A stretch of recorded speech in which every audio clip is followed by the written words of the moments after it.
ده بقى حمزة هنوري صفقة الأهلي المحتملة.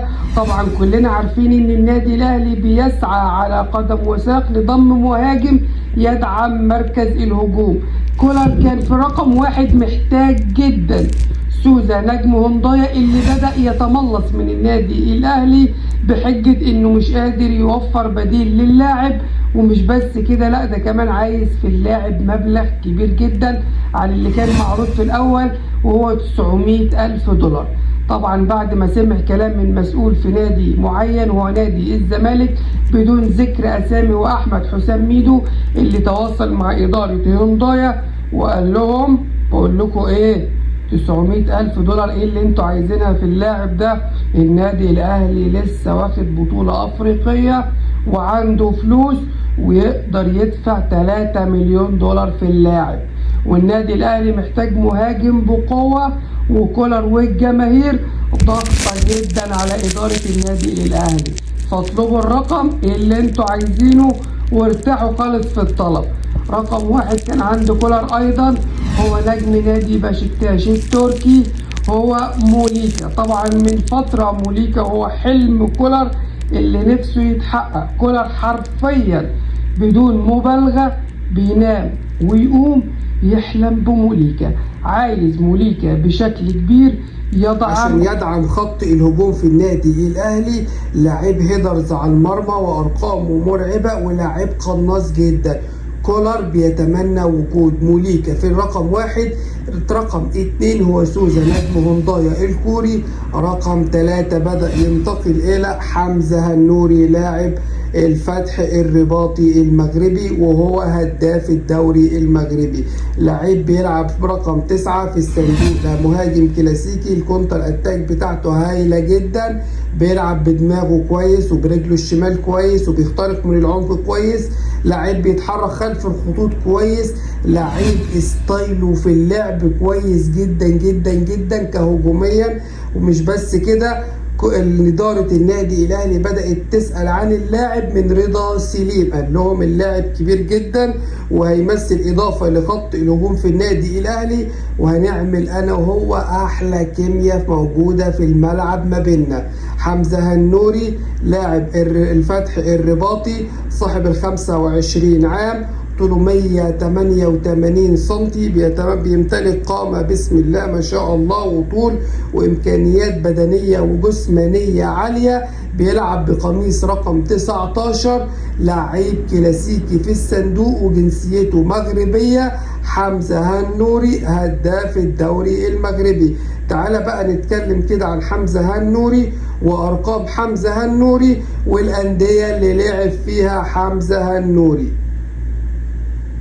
من هو حمزة هنوري صفقة الأهلي المحتملة؟ بدأ هنوري مسيرته الكروية مع نادي الدفاع الحسيني الجديدي اللي لعب فيه في مختلف الفئات السنية قبل تصعيده للفريق الأول في 2017، يعني جابها من تحت خالص. وشارك حمزة هنوري في 29 مباراة في مختلف المسابقات ما بين دوري وكاس وبطولات قارية. عايز اقول لك ان ساهم فيها بس ب3 اهداف. كان مسيرته في هذا النادي متواضعة جدا جدا جدا.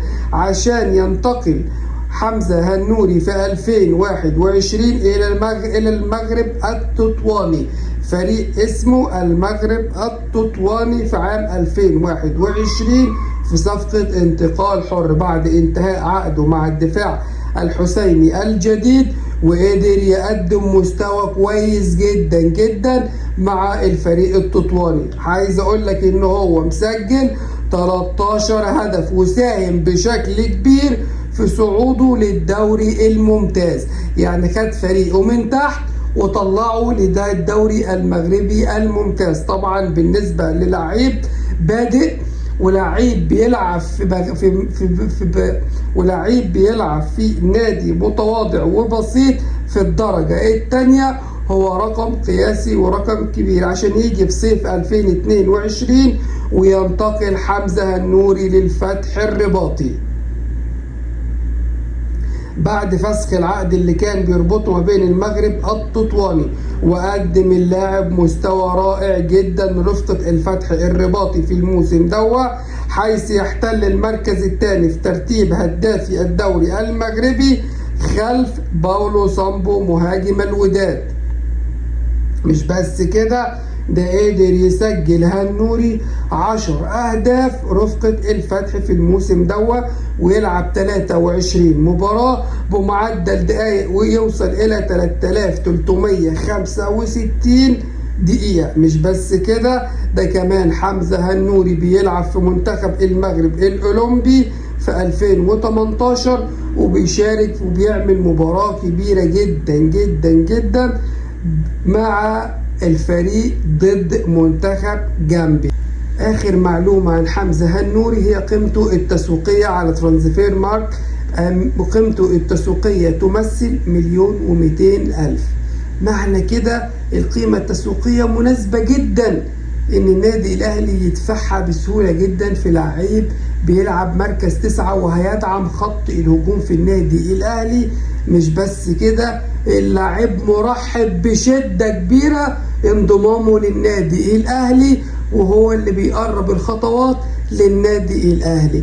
طيب النادي الأهلي ما يمشي بسياسة اللي يحبنا نحبه واللي يكرف لنا نكرفه، يعني سوزة بيتملص وبيتدلع علينا بلاها سوزة، بشكتاش بيأفور أو طالب 6 مليون في موليكا ما بلاها موليكا، ونجيب لعيب بيلعب في الدوري المغربي وعربي وابننا وبتاعنا اسمه هو حمزة هنوري، هيلعب مع رضا سليم وهيلعب مع اللعيبة بتاعتنا. واحنا تجاربنا في اللعيبة المغربية تجارب هايلة جدا جدا جدا.